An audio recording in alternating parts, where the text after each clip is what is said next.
What's up? We are gonna make Mother's Day presents. So we went to Hobby Lobby last night and got these cute little buckets to plant some flowers in, and we're gonna personalize the front with a Cricut. Anytime we can make homemade gifts, we try to, and these are gonna be personalized for each mom. So yeah, that's what we're gonna do. So you go to Cricut.com and you want to start a new project, and I've already done that. And then the file that I got, you can get them from Google. You can just Google whatever you want, or Cricut has their own preloaded stuff. Some of them are free with their monthly subscription, or you can just pay by the project. But I want to find an image. And so you can just type straight in there. Actually, I've already got the image I want, so I want to upload the image. Browse your files, and I actually already have a D saved on my desktop. So once you get in there, it's, you know, shows you what it's going to look like, and then you select image type. There's different, like simple, high contrast colors, transparent background, moderate, all that kind of stuff. I always pick complex because it usually shows the most detail in the design. Cricut may disagree with me, or other Cricut pros may disagree with me. I'm really not sure what the different ones are. Actually, let me try something. Let me do moderate. And then you click continue.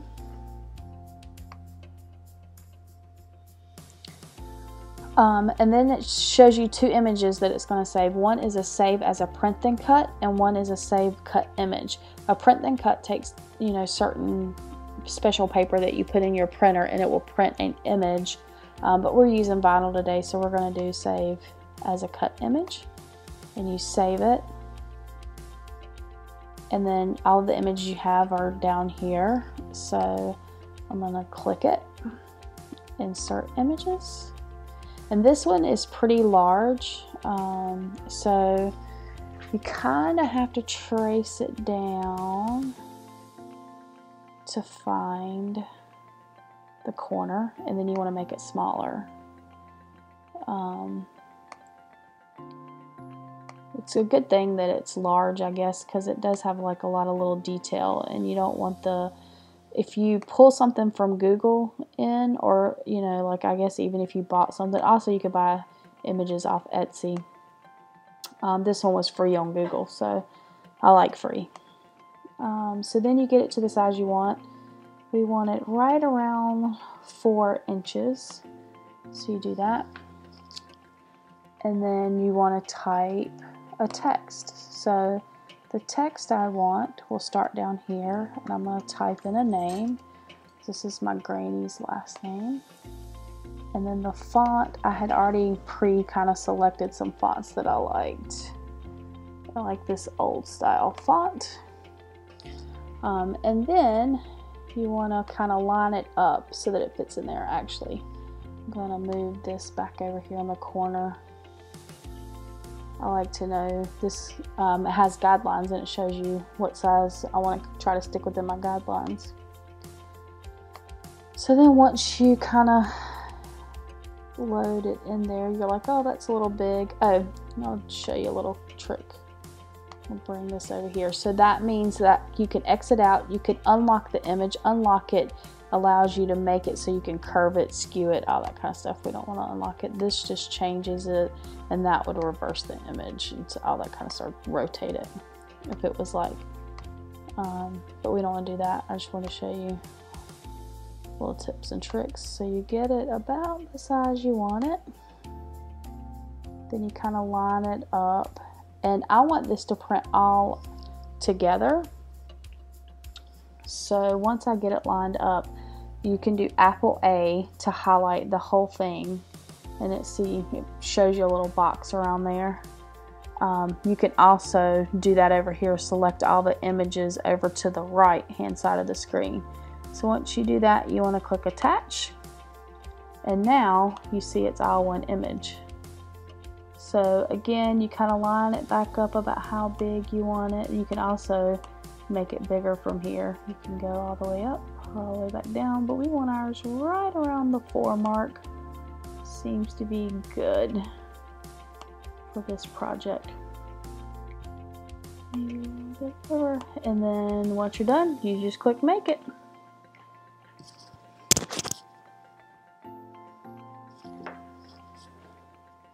Then from here, you would click continue. You want to load your mat and get it all ready.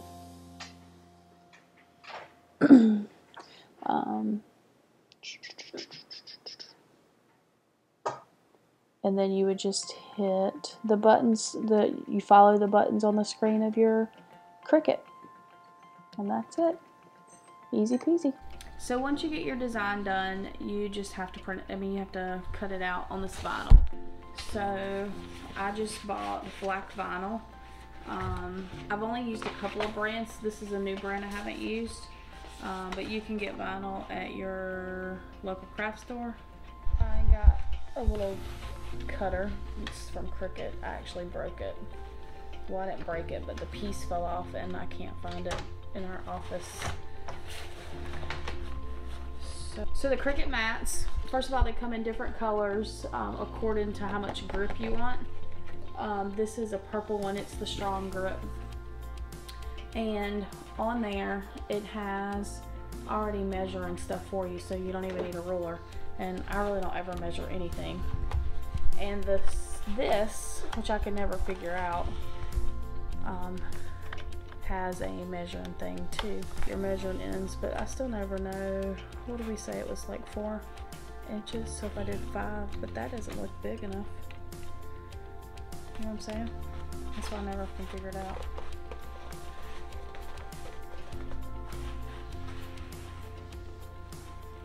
Anyway, I'm just gonna go right there.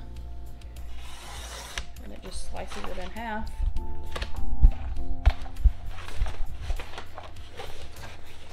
I'm gonna need everybody to comment and subscribe so we can get a better design space, working space for me to do these videos. And I didn't even put that on there straight. Sometimes that has everything to do with it. But you line the corners up, and you just put it on there. So can you zoom in on the knobs? Yeah. So you want to set it to the material you're working with, and this is vinyl. So you scroll around and do vinyl on there, and then you hit the little arrow button and it loads the machine for you. And double check, because on your computer you just click make it,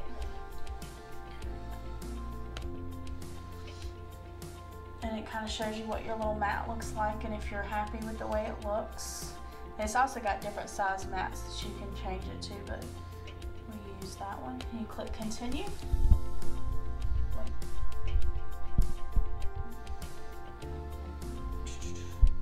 And so you can use it, there's 2 different settings. There's a Bluetooth, or there's actually a printer cord that you can use.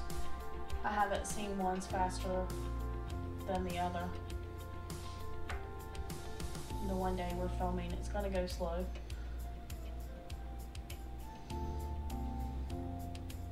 And then it's gonna tell you where you got your material set to.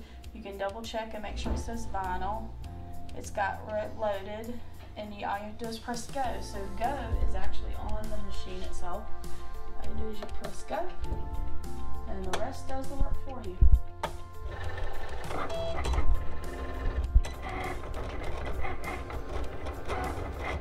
It depends on the project you have. Depends on how fast it takes it.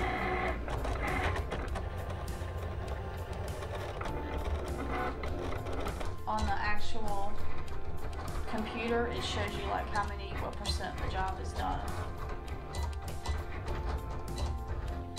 And Cricut, if you're ever watching this, it would be nice if we could do other projects like while this is loaded, and I'm sure somebody smarter than me's figured it out, I mean, I sort of did, like I just click a new tab and start in it, but that seemed to really like mess something in the whole Bluetooth thing, so I quit doing that. So Cricut, holler at me if you got an easy solution. I got it. So now comes the fun part. You have to weed everything. And so Cricut actually comes with tools. That's their little weeding tool. So basically you take out all the spaces that you don't want to use. Some projects can be time consuming. KG's actually better weeder than I am, or maybe he has more patience, I don't know. I never know. I always get it mixed up of which part you're supposed to pull out. And so it's almost like this one's almost like one of those coloring books.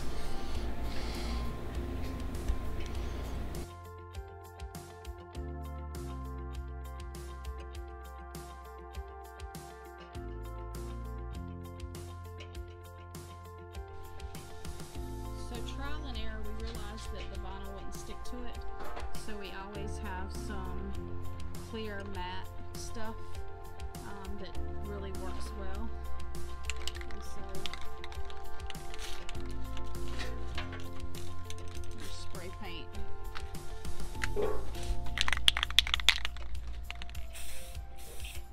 Just in even coats.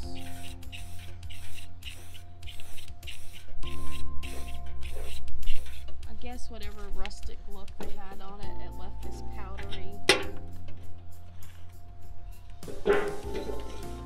substance.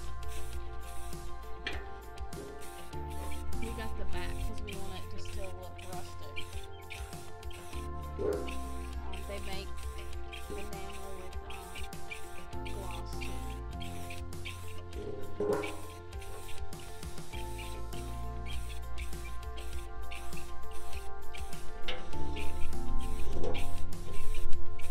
Then you let it dry for a couple hours. So once you've done all the weeding, you want to use, they call it transfer paper. We like contact paper. It's usually the most cost effective. Cricut makes theirs their own. I will say Cricut is super grippy, so it stays. Is it filming down there? So you just lay the contact paper on top of it, and then use your little tool right there. I'm gonna try. And you just rub over it. Make sure you got all the little details. And once you rub over it, all you do is slowly peel it back. Like, this is where patience and stuff comes in, which neither one of us have a whole lot. But contact paper seems to work the best. A lot of the crafters get it from the dollar store. I don't even think it's the contact brand, but I had an old roll of contact paper, and so it seems to be working good. So next, you just put it kind of centering up on whatever you're doing it. The contact paper's kind of clear, so you can see through it. It's not really clear, but you can see through it pretty good. You want to make sure it's level and even. That takes some time too. That look good? I think so. I'll just use like the lines and stuff on there. You can kind of see if they're matching up if you've got squared off stuff. Then you take your trusty tool again. And curved surfaces are a little more difficult than flat, straight surfaces. But I would still consider myself kind of a beginner Cricut person, and I don't think it's too difficult to do. Like I said, everything just takes patience, trial and error. These look so good. And then once you get it on there, sometimes you can use your finger too to get some of the little, the heat from your finger works well. Alrighty, here's the finished product. Overall, we're pretty happy with the results. There was some kind of powder coating on these tin buckets, and the vinyl did not want to stick to that, so we ended up having to spray some stuff on it, and then we sealed it with the stuff. So I hope that works. Anyway, let us know what you think. Comment at the bottom if you have any questions. Always like and subscribe, and let us know what else you'd like to see. Have a great week. Bye.